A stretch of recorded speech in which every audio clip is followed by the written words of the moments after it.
జరిగిపోయింది. అప్పుడు ఏమవుతుంది, ఎక్కడెక్కడ ఈ జిహాదీ మూకలు మైనారిటీస్ అనే మసుగు కప్పుకున్న వీళ్ళు 50% దాటితే ఈ దేశ రాజ్యాంగాన్ని వారు అంగీకరించారు.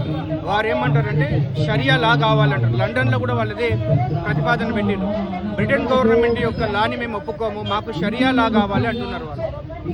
కేరళలో అదే పరిస్థితి, బెంగాల్లో అదే పరిస్థితి జరుగుతున్నది. దీనికి కారణం ముఖ్య ఉద్దేశం ఏంటంటే దేశంలో జరుగుతున్న అసాంఘిక కార్యక్రమాలు, ఇలాంటి వార్తలు కూడా సగటు భారతీయునికి చేరట్లేదు. ఎందుకంటే ప్రింట్ మీడియా, ఎలక్ట్రానిక్ మీడియా వాళ్ళ చేతిలో ఉంది. వాళ్ళు చాప కింద నీరుల మీడియాని మొత్తం కూడా వాళ్ళ కనసల్లో పెట్టుకున్నారనమాట. సో కాబట్టి దీనికి ఒకటే పరిష్కారం, భారతదేశ కేంద్ర ప్రభుత్వం కఠిన వైఖరి అవలంబించాలి.